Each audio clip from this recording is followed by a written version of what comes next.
Hi, everybody. Hi, Michael. Hello. How's it going? Pretty good. How are you? I am well. Thank you for being here. I'm very excited to have Michael Bemmels with me today. Hi, everyone who's watching, and nice to, well, not see you, but know you're there.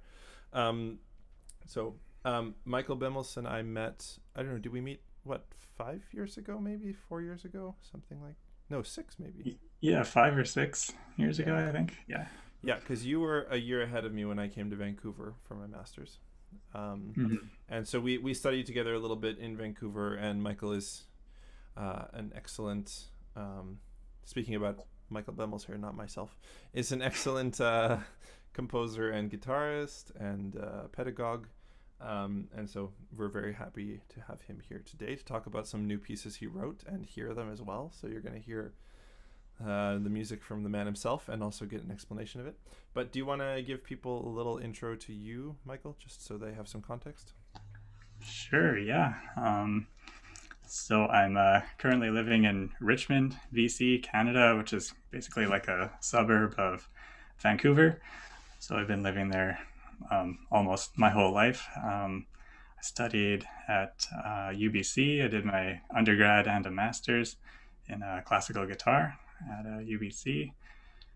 And now I just primarily teach out of a place called World of Music and Arts in Richmond, and Cool. I like to compose and make recordings and Nice. Yeah. do all that Yeah. kind of stuff.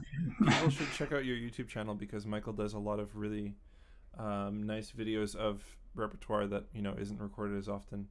Um, but yeah, I was going to say also the time that you were at UBC and I was there, we both studied with Daniel Bolshoi. So That's just because right. there's been Yes. a few different teachers there. Yeah, I got 1 year with Michael Strutt before he left. Oh, I didn't know that you Actually, had a year with yeah, him. Ah, I cool. got Okay. one. I was lucky. I got 1 year with him, and then Daniel came in Nice. after. So you got to be with both of them. Yeah, I never Mm-hmm. met Michael Strutt actually. I only sort of vaguely have heard about him, but I never got to meet him. Cool. Nice. So, Halim says, "Hi, Michael. Hi, Michael Bemmels. Glad to meet with you again. Hi, Halim. Nice to see you here again." Yeah, it's a little confusing that we're both named Michael. Maybe we'll call you Michael and me Mike for this episode or something. I don't Sure. know how we can. We've Yeah. had to adopt that before, haven't we? Yeah, when we used to hang out in Vancouver, it was always a problem. Two Michaels. Tricky. Anyhow, okay. Well, before we get to hearing some of your pieces, because we're gonna listen to all these miniatures and talk about them and the concept, I want to ask you my gotcha question, which I ask every guest of the show, which is, how do you define classical guitar? Oof. Oh boy. Um, I know it's a big one. There is no right answer, so you can really say anything here, and it will fly. Classical guitar. Well, I think I think part of it is the instrument, the physical instrument you're using. I think you'd have to play a nylon string Hmm. classical guitar if you're calling it classical guitar music. Like if you're playing an electric guitar, I might say that's not classical guitar. Okay, so like electric counterpoint wouldn't count in your world as classical guitar music. In my on the spot thinking. Just asking, just Maybe asking. not. I'm not sure it does either. I kind of feel like that's contemporary guitar, I contemporary. might say it could be classical music, but I wouldn't say it's classical guitar, I guess. Yeah, yeah. I think I'm with you there. Yeah. Maybe Interesting. yeah, the physical instrument, and I mean maybe there would be something behind to separate. It's usually separated from like popular music, right, or like folk music, so Yeah. it's hard to define exactly. Yeah, I mean a Something a lot. bit different, and Yeah. I mean written down, that's part of it, right? yeah, yeah, that's definitely yeah, and hmm. Yeah. Okay. Well, I think the instrument is a good way to define it. Good place to put it there.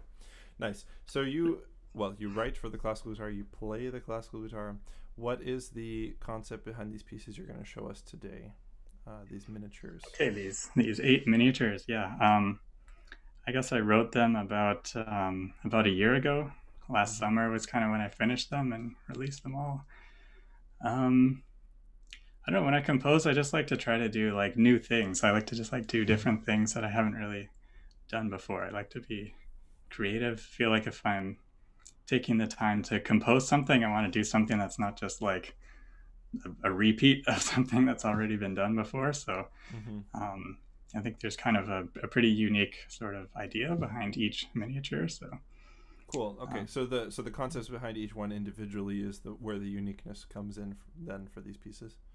yeah, Cool. I think as a whole they don't really have any grand theme. Okay. It's just So you wouldn't expect a player to play all eight of these. They could pick and choose. yeah. I played a live stream concert like in March, and I only played four of them, for instance. So Okay. Nice. yeah, So people who are paying attention and watching this can sort of pick their favorites and then play those ones. Are yeah. they published anywhere? I should have asked this before the show. Just like on my own like Bandcamp page. Is that You'll one of get the it. links you gave me to put in the description? Yes, yeah. Okay, link in the description, everybody. So you can find a link to these pieces there. Um, cool. Okay, so there's 8 miniatures. Do you want to talk quickly about the first one before we listen to it? Sure. So the first one is called Long Time No See, but instead of the word see, it's the letter C. So it's kind of a pun going on here. Long time no see. Mm, So tried to, I decided I was going to write this in the key of C major, but I was only going to use the note C at the very beginning and the very end. And then the whole time in the middle, I'm not going to use the note C. So that's how I'm mm. musically realizing this pun. And Nice. just trying to make it sound as normal as possible, trying to make it so that people won't notice that the note C is missing, hopefully. Okay. As normal as possible, you mean like sort of traditional? Yeah, it is a pretty like classical era kind of vibe Okay, yeah. for this one for the most part. Yeah. I don't want to pronounce on your tastes, but I feel like I've seen you play a lot of music that is sort of classical, romantic, mostly classical era. Yeah. Is that what you Yeah. tend to gravitate towards? I think so, yeah. More like Okay. tonal, more Yeah. traditional Okay. styles, yeah. So you're not like out there playing any like Henza or anything like this. Usually not. No. Usually not. Okay, cool. So people, you're gonna get some tonal new music today. This is good. Going with the maybe like slightly unique theme here. Hmm. Okay, so let's listen to the first miniature. Long time no see.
Very nice. Cool.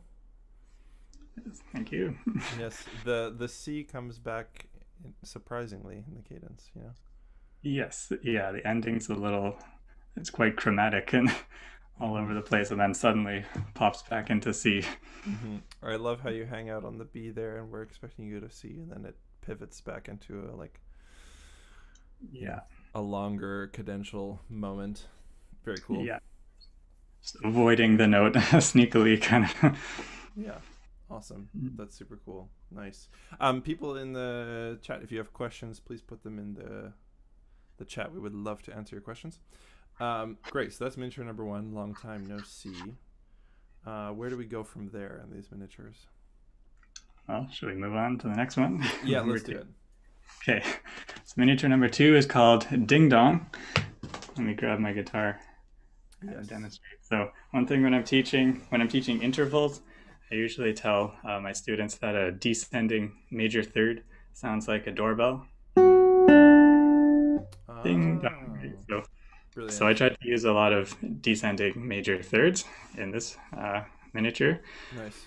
and I also quoted the French nursery rhyme Frere Jacques. This is something I like to do in compositions. I quote like other little nursery rhymes or pieces like this. Yeah. Um, so in case you don't know, it's like the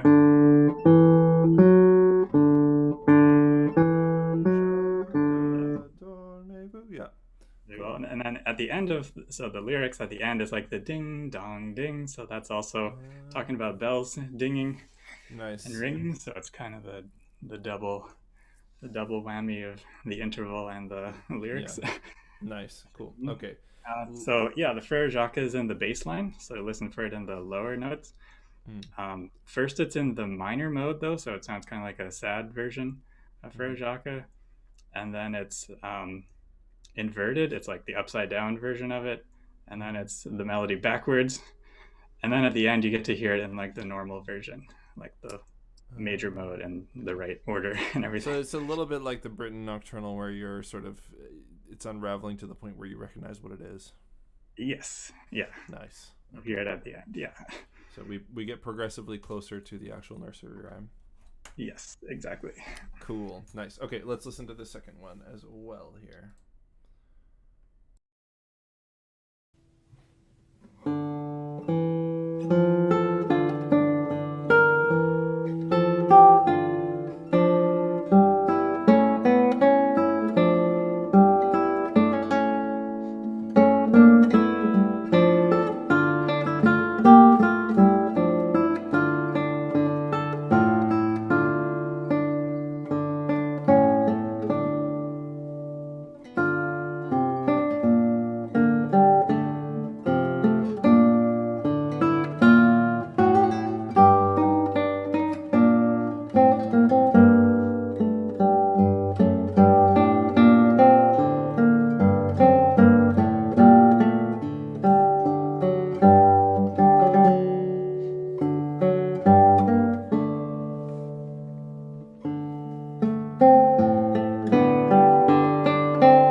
Wonderful. Very charming. Nice. Ew. Yeah, super cool. I think that melody might have been one of the first ones I learned to sing as a kid. Oh yes. Yeah, Yeah. my students love hearing it, so Nice. and Yeah. playing it. So. Yeah. Cool. That's wonderful. Beautiful. Nice. Did you find?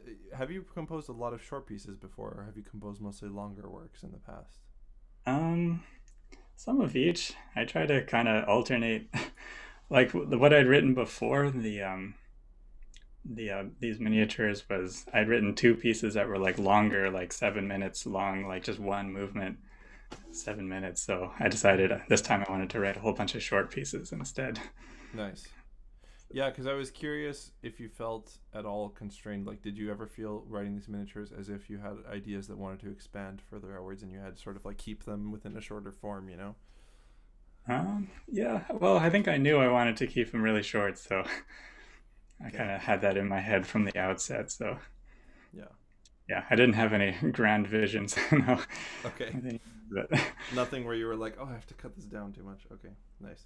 Halim is saying Frere Jacques un peu style baroque. So in the baroque style. Yes, it did sound yeah, very it was baroque. like Baroque stuff.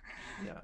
I think the melody is originally from like the 1700s, even the early Okay. 1700s. So Nice. I Yeah, have to you had look that. some. So you had some really nice ornamentation in there. It was very beautiful. Nice. Well, why don't we? We're gonna go through all these miniatures eventually, but let's take a break and go to a segment that many of my listeners enjoy, which you probably want to get out of the way, Okay.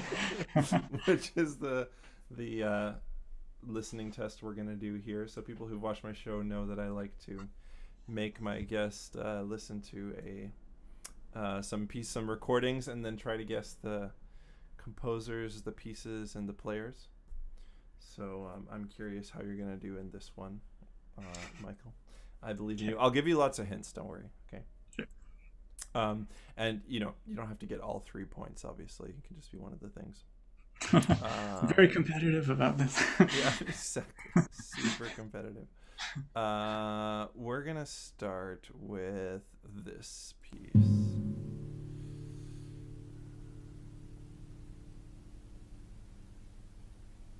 Sorry, there's a bit of a pause.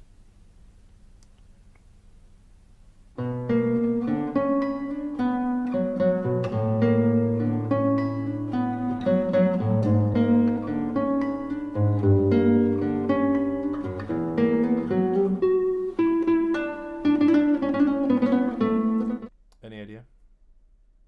Is that one of the William Welton bagatelles? Yes, Okay. perfect. Very good. I Well, don't remember which one, but that's okay. It's the third. That's good enough. As long as you guess the set of pieces, that's good enough. It's the third Bagatelle a la Cubana. okay. So already 2 out of 3. Can you guess who the player is, or do you want to hear some more? Ooh, yeah, I might want to hear some more. Okay, I'll play like a bit of a later section, and then you can see if that helps.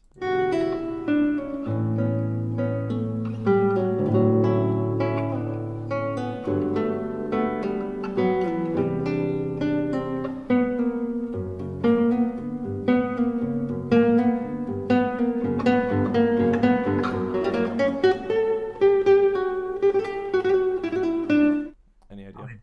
Julian Bream, Yeah, Julian Bream. Very that good. vibrato. Yeah, that crazy vibrato, and then the like very staccato notes suddenly. Yeah, Yes, Julian Bream. Very good. Who I think the pieces were written for him. No, is that? I think that's I think correct. so. Yeah, Yeah. yeah. I remember seeing. I think he made some video recordings playing those too. So. Nice. Yes. Okay. Next one.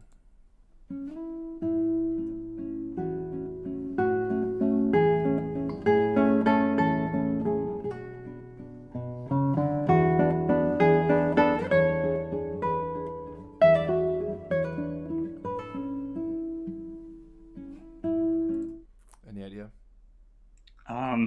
It's by Taraga, right? Yes, it is. It's Very the good. one that's the Nokia. Okay, that's good enough. You got the title. If you got Nokia I don't song, know what the title is actually.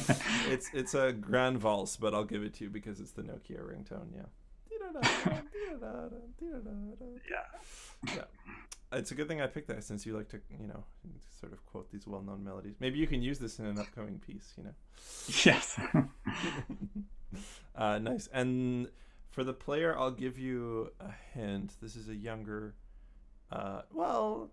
younger player, younger generation who's had a lot of success in some competitions, and it's a Chinese player. Do you want to hear a bit more? Try to guess. Sure. Okay.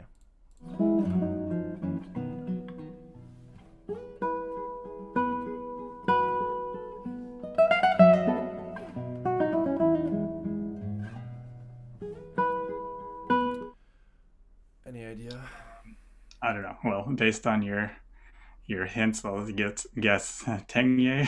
Not Tengye, no. You can have a few guesses. Two more guesses. This person studied when they were a student at, I want to say, is it where does Barwaco teach? Is it Peabody? Yeah, I think so. Pretty sure, yeah. The student was a Barwaco student. I don't know. Won the parkening competition, if that helps. No. More guesses? Okay, it's Meng Su. Oh, okay. I think that didn't her duo come to Vancouver, or am I mistaken? Yeah, I believe so. Yeah. I think so. Yeah. Cool. Nice. Well, you still got 2 out of 3 for Tadega and Nokia song, so that's great. Next one.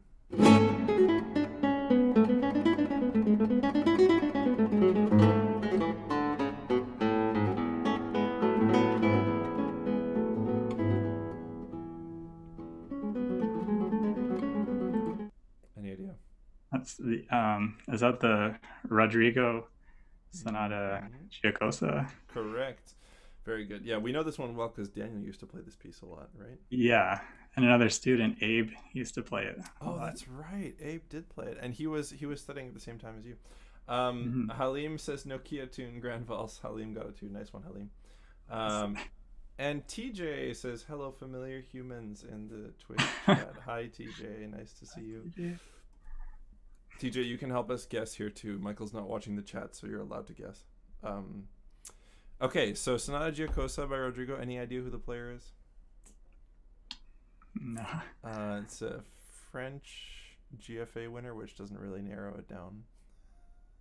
Yeah.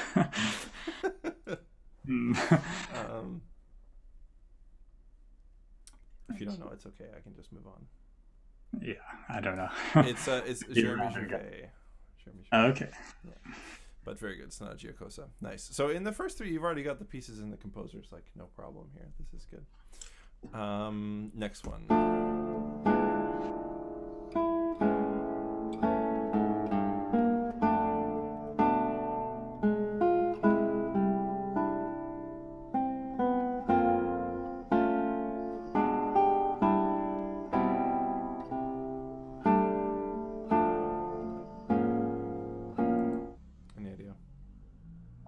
No, I'm not sure if I heard that one. No. Oh, really? No. Okay. I don't know if you were in that class when Daniel was using this as a listening example. Maybe not. Maybe it was a different thing.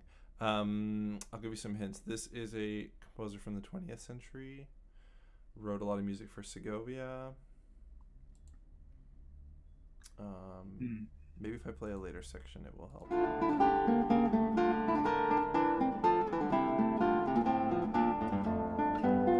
TJ's got it.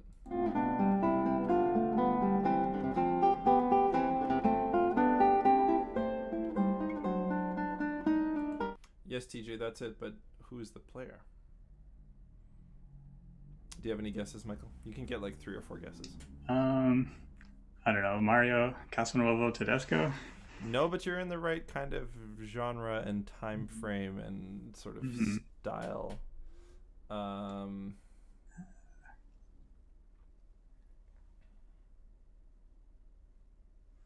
I don't know. No more guesses. Is that Mexican composer? Oh, Ponce? Ponce, very good. Okay. And for the piece, do you know or no? No. It's it's the La Folia variations in fugue. Yeah, okay. And for the player, this player also came and taught a masterclass in Vancouver when we were both there. Ooh, if that helps. Sorry, that's a lot of. It would just be a random guess. Yeah. It's Jude Calperois. Ah, okay. Yes.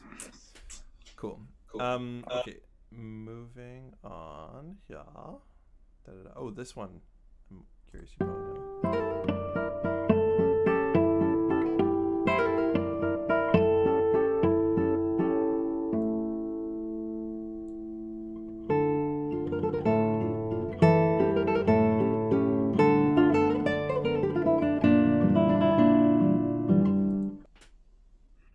Sounds like Barrios. Correct. Very good. I don't know which piece, but Can you guess what type of piece it is? I don't know. Okay, it's one of the waltzes. Oh, okay. Opus 8, number 3. And the player is an Iranian player who lives in the U.S., I believe.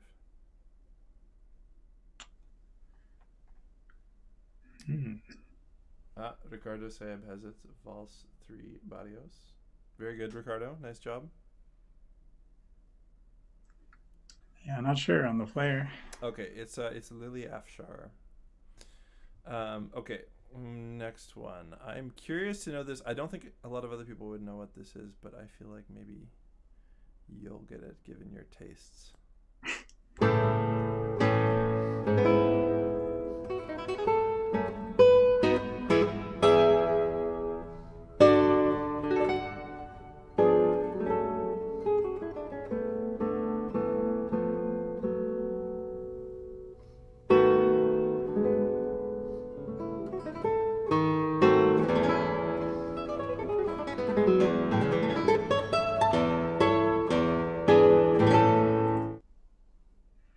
Gonna guess Napoleon Cost. Nope, not quite. Okay. It's an Italian composer. Okay. I, I don't know. Giuliani. Giuliani, very good. Giuliani. Okay. Yeah. Any Is it idea? one of the Rossini, whatever Rossinianias? It's not one of the Rossinianas, actually. This is Sonata Eroica. Oh, okay. Yeah. And I'm sure I've heard that before, but it's been many years. probably, yeah. And it's Marco Tamayo playing it. Nice. Okay. Okay, one more, and then we'll finish up here.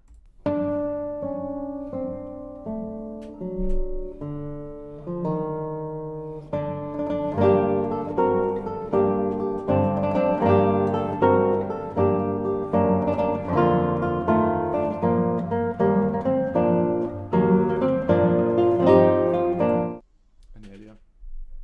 I'm sure I've heard it before, but I can't think of the composer. It's not guitar music originally. I don't know, something Spanish, Albanese maybe. Yes, Albinus. Very good. Okay. Albinus. Any idea on the title? I'll give you a hint. It's named after a location in Spain. Oh yes, like all of his music. I know. Ricardo has it already. Ricardo's got well. I don't know. Is it Mallorca or Not Mallorca? No. It's an area of Spain that has had some conflict over its identity within Spain.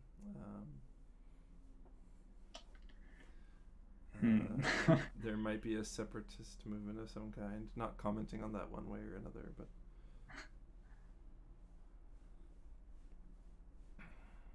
yeah, I'm not sure. I don't know my Spanish geography. it's all good. It's Catalonia.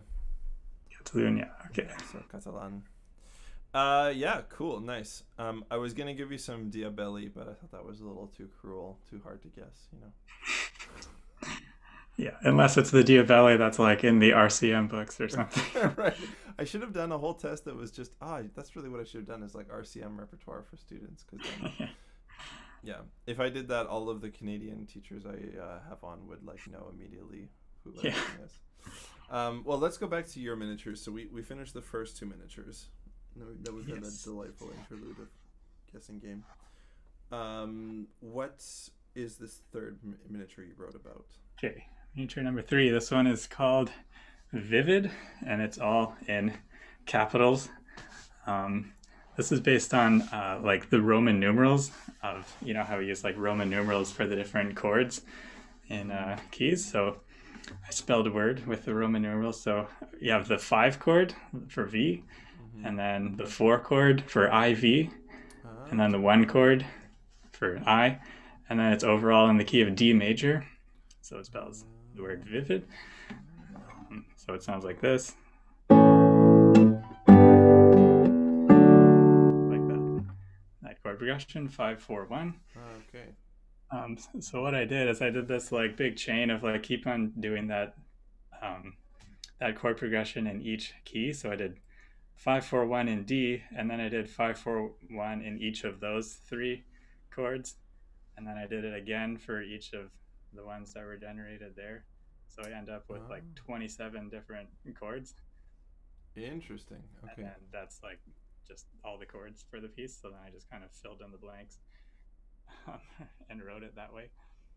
Nice. So we take a real journey through a whole bunch of different Yes, keys. and then I always think this reminds me of like classic rock music, Yeah, or like the end of a 12-bar blues or something like that. So I kind of definitely. imagine it's like a classical musician heard classic rock music for the first time and then tried to write something that sounded like it, and that's what this piece kind of is. Nice. And Cool. it's supposed to sound vivid, you know. Vivid. Awesome.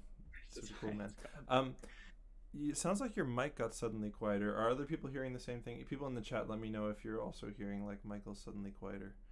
Um, you didn't put anything in front of the mic, did you, Michael? No, is it Okay. okay now, or is it still? It seems okay. Maybe it's just in my headphones. Anyways, people tell me if it sounds weird, but we're going to listen to Vivid now, the third miniature here.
Groovy, man. Very cool.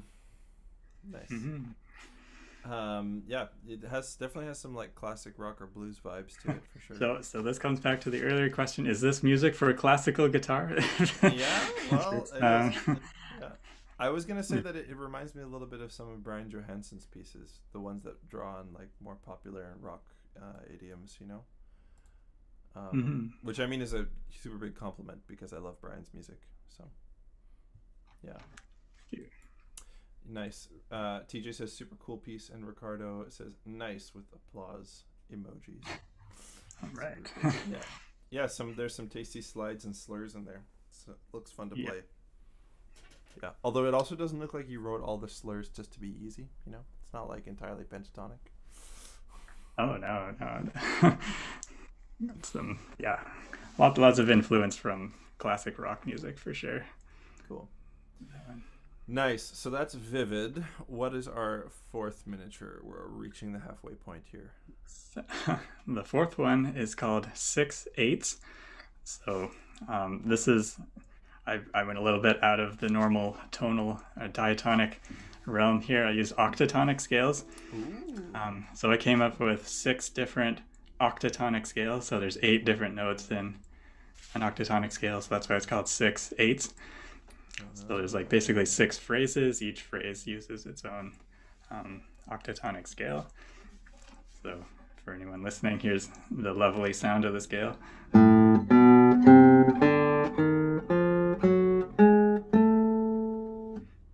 Nice. I love octatonic music. I mean, the whole Jacques 2 suite. Did you ever play the Jacques 2 suite or no? I did, yeah. Nice. Yeah. Super cool music. Yeah. Um, Yeah, it gives it a very dark and moody kind of vibe to it. yeah. I love the ballad from that suite. It's like this witch's brew of kind of, yeah, Yeah. creepy. It's amazing. I like the nocturne from that one too. Oh, yeah. It's a beautiful nocturne. I'm surprised you played that piece, though. That's a little outside your tonal norm, isn't it? But Well, when I was at UBC, I would do contemporary stuff. okay, which is not necessarily by choice. It was sort of forced Yeah, into by school. Okay, for educational purposes. I see. Becoming a well-rounded musician, right, Michael? Nice. Yes. Okay, but now you're writing an octatonic piece, so maybe Jacques Two's influence just like Yes. sort of, you know, seeped Yeah. into you somehow. Yes. Cool. Okay, well, let's listen to 6/8 with it's our octatonic resident octatonic piece.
Beautiful. Very nice. Lovely way to end it too. I definitely was getting some momentary Hey 2 vibes in some of those chords where you just Yeah. send up the neck. Yeah. Yeah. If you're using the octatonic scale, it's gonna come out probably. Yeah. Yeah. Nice. Beautiful. Lovely harmonies. This kind of music Yeah, I try. sounds great on the guitar, even though it's such a pain to play. Yeah. With this one, I tried to make it sound as tonal as possible, even though I was using the octatonic scale. Yeah. Just Well, 'cause it I love like definitely worked. tonal traditional music so much, I was like, can I make this scale sound traditional? Yeah. It didn't quite sound traditional, but Yeah, but some of the voice leading you chose, moving from chord to chord, is more seems almost cadential in yeah, a way, sort of yeah. logical. Yeah, Hmm. you're releasing the tension rather than just building the tension over and over again. Hmm. So very cool, nice. I was gonna ask just before we move on with the other miniatures, what prompted you to start composing music in the first place? Oh, I don't know. I guess it's just something I enjoy doing. Even when I was in high school, I liked to compose a lot of music, and I just thought that was, I don't know, more interesting than just playing stuff that other people wrote, you know? I feel that I could make something myself. I thought I just always loved music theory and just loved being creative. I don't know. Cool. It's just something I really like doing. Yeah. That's a good reason to do it. So awesome. Nice. What's miniature five about, Michael? Please Okay, tell us. nature number five. This one doesn't really have too much of a interesting idea behind it. It's called Down and Up, just because the notes are just kind of bouncing downwards and upwards, and um, there's not really any like, yeah, there's no like pun or like funny idea behind it. It's just I don't know, quite a chromatic piece of music, and there's some like really, I don't know, kind of punchy cadential moments and stuff like that. Okay. Um, yeah, my brother told me it sounds like someone, a drunk person trying to walk up a really steep hill, and they're kind of like almost falling over repeatedly, and I thought that was a pretty good description of it. So Nice. You should put that in the program notes yes. in the score. The programmatic element, yes. Play like you're walking home at 4 in the morning after a night out. Yeah, exactly. Nice. Okay. Well, let's listen to this down and up piece. Oh, Taiwo Adegoke says, hi, nice to be here watching. This is amazing. Hi, Taiwo. Nice to see you. Long time no see. I hope you're well. Taiwo was on the show a while back. Also Okay. a guitarist and composer from Nigeria. So Nice. he will appreciate that you are taking the challenge of not just composing the music, but also performing it. Yeah. Yes. Okay. Let's listen to miniature number five, Down and Up.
Very cool.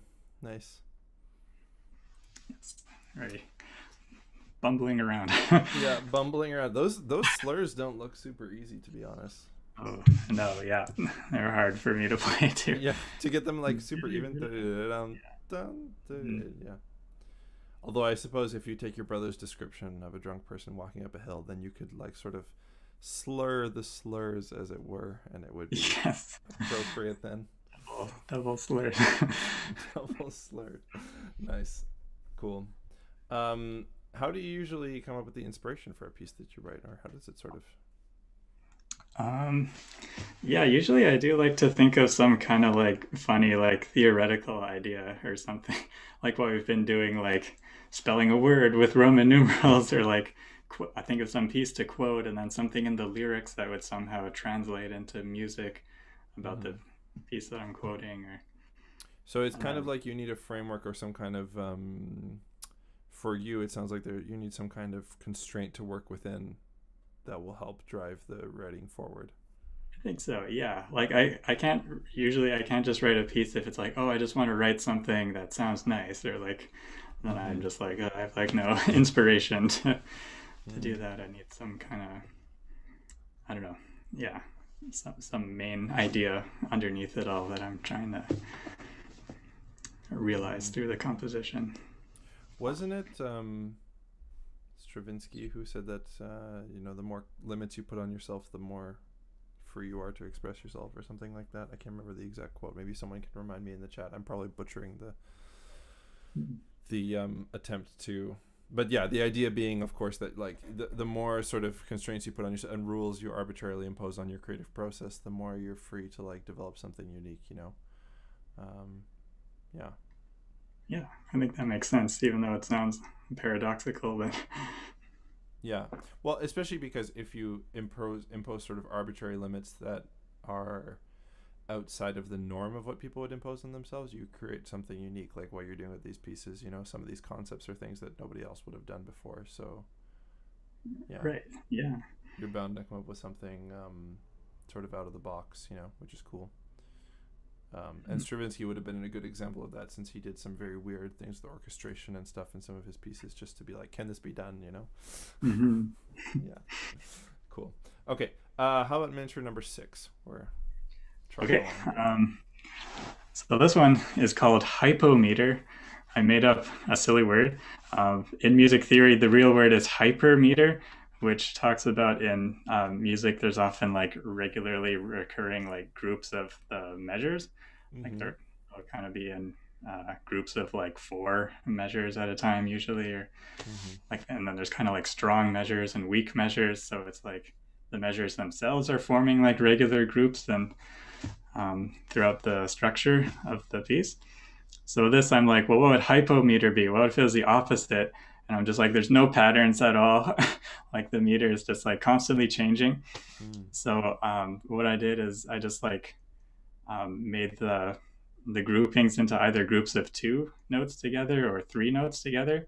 So there would be like a bit of an accent at the start of each one, like 1 2 1 2 1 2 3 1 2 3, like kind of going like that Mm-hmm. throughout the whole piece, but like not following any patterns at all. And Mm. then just sort of seeing how that would turn out. Um, I play the same set of notes 3 times in a row, but then I just put the accents in different places each time that they come back. Ah. So So it's it's a sort bit of it's a like, bit like that part in The Rite of Spring, Stravinsky yeah, was talking about. exactly. Yeah. Nice. So How very appropriate. Cool. Awesome. it's, Nice. It's like minimalism but rhythmically complicated. yeah, or like progressive rock or something. Yeah, yeah. There's definitely some prog rock that does this kind of stuff. Yeah. Cool. Nice. All right, let's listen to miniature number 6, hypometer.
Very unpredictable.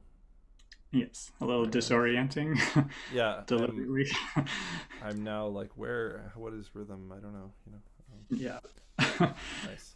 I was just saying to you while we watched the video that I noticed you were looking at a sheet of paper you were reading a little bit for this one. So Yes, I've find this one impossible to memorize I can because it's imagine like the same why. thing 3 times in a row, and then it's like different Yeah.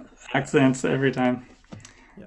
If I had enough time, maybe I could, but it was very very hard to almost impossible to Yeah, get. I have a friend who wrote me a piece recently, Ziki Haggins, and he wrote this middle section, which is really cool, but it's like meant to sound as if it was an improvisation.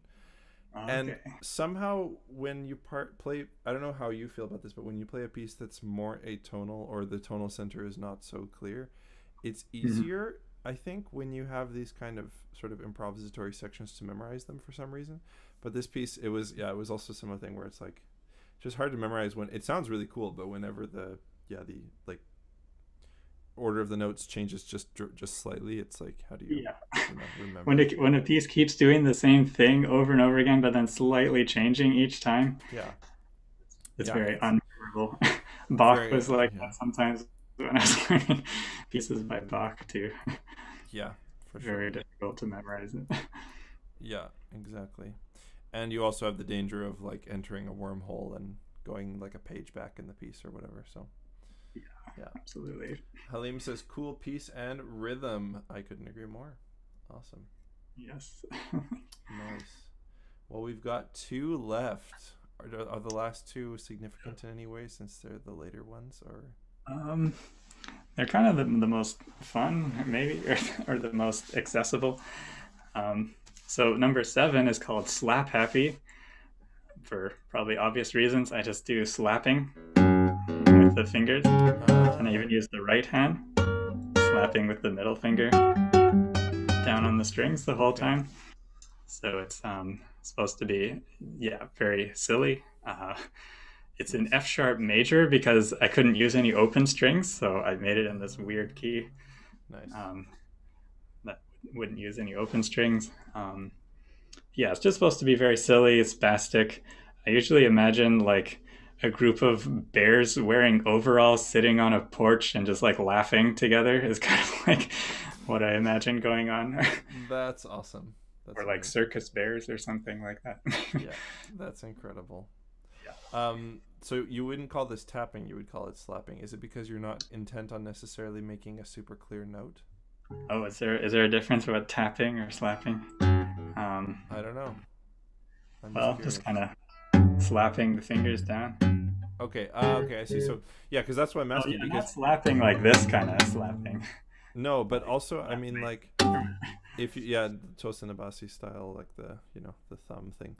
Yeah. But if you like I guess I mean just curious because I wonder like do you think of the slapping kind of just like you slap on that approximate fret but you don't worry about the note being super clear? Is that the idea? Um, well, with this one, I tried to make the notes clear. Like Okay. it does sound like a melody and accompaniment going on. Okay. Cool. Nice. All right. Let's listen to Slap Happy.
Cool. Nice. Yep. That's fun. I Yes. just want to remind everybody who's watching. I forgot to mention it a few times, but you can buy these pieces in the link in the description to the Bandcamp to your Bandcamp, right? Yes. Yeah. They're free, actually. You can have them for free. Ah, they're for free. Even Store, better. store, and the recording. Nice. Super cool. Awesome. So Yeah. the With scores. yeah, yeah, you get the score and the recording. Sorry. And I wanted to say, yeah, I played a live stream concert for the Vancouver Guitar Society. I played Slap Happy, and then because of the like live doing it over Zoom, the like audio got kind of like garbled up when I was playing it. So then it sounded like even funnier. It was like do like super fast and then really slow in some parts. So that kind of made it even funnier in my opinion that it came Nice. across that way. That's great. Awesome. Um, cool. Nice. Well, I think that there will be a few people interested in playing these pieces after this. Um, Ricardo Sayeb says fun pieces. Really enjoyed them. Yes, and there's one more. We have the final Yes, the miniature to final talk about. one. Miniature number 8. This is called Healing.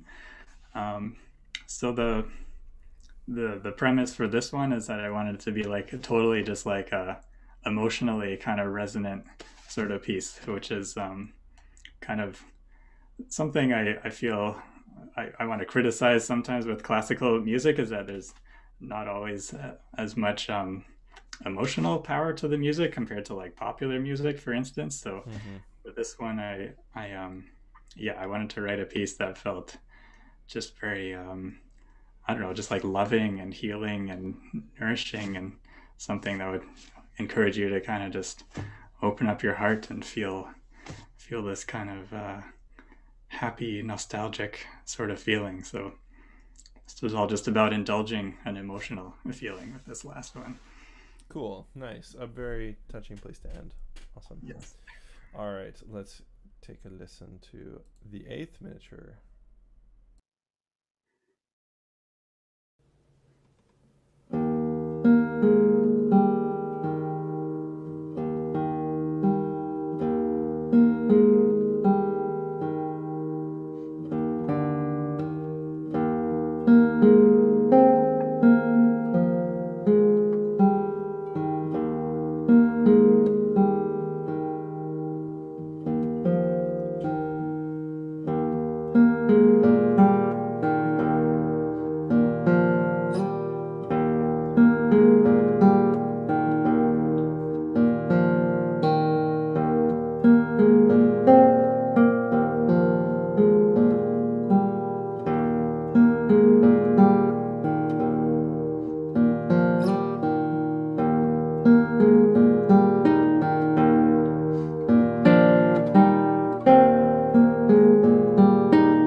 Beautiful.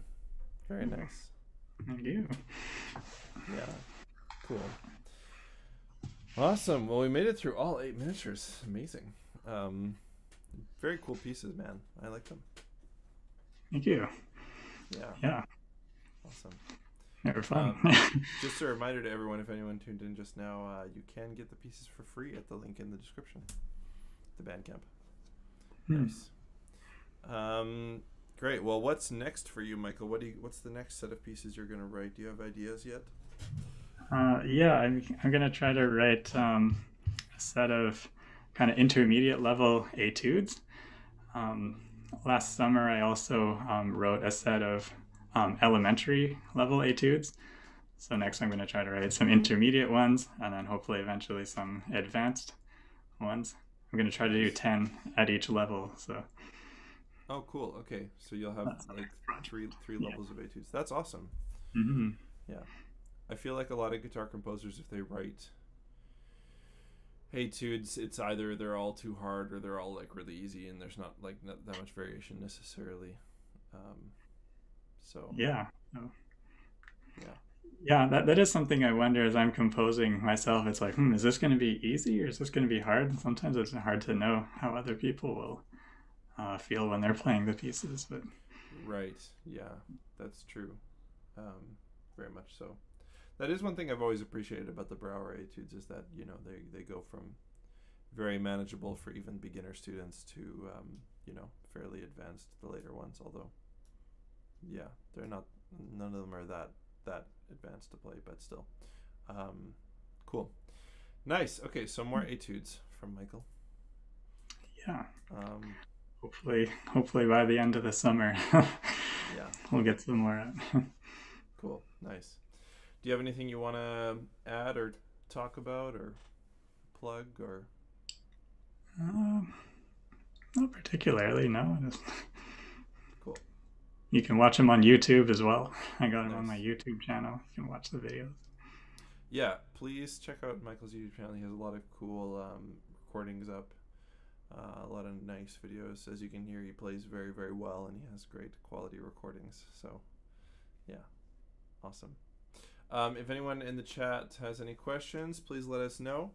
I guess just a bit of housekeeping. I don't know why my camera is slightly freezing. I have to take a look at that. I will have a new season planned soon, so you can keep an eye out for in May and June. Season, what would this be? Season 5, I think, of the show. And I have a bunch of really awesome guests lined up. I won't spoil the surprise yet, but keep your eyes and ears on this space. And otherwise, just stay tuned. Send me a message if you want to get in touch with Michael Bemmels. You can see in the description his links. And thank you everybody for listening, and thank you Michael for being here. It's been a pleasure, and I love hearing what you're up to, so it's nice to connect this way. Yeah, thank you for having me on here. Yeah, you're welcome. Yeah, I hope that I'll get to Vancouver one day and we can hang out again when travel's easier. And yeah, thanks for all your hard work and for sharing this music with us. I really appreciate it, and I speak on behalf of everyone in the chat who really enjoyed it too. So thanks, Michael. My pleasure. Halim says, thank you, Michael, for a new great live for your guest, Michael Bemmels, for introducing the beautiful variations. There you go. Nice. Halim, hopefully you can get the pieces at the link and give them a try. I don't know. Halim is in Lebanon, so I don't know if you've had your music played there before, but it would be cool. I would love it if other people would give it a play. Yeah, give it a play and send Michael a recording. So, okay, thanks, Michael. I'll see you in the future soon. Thanks, everyone.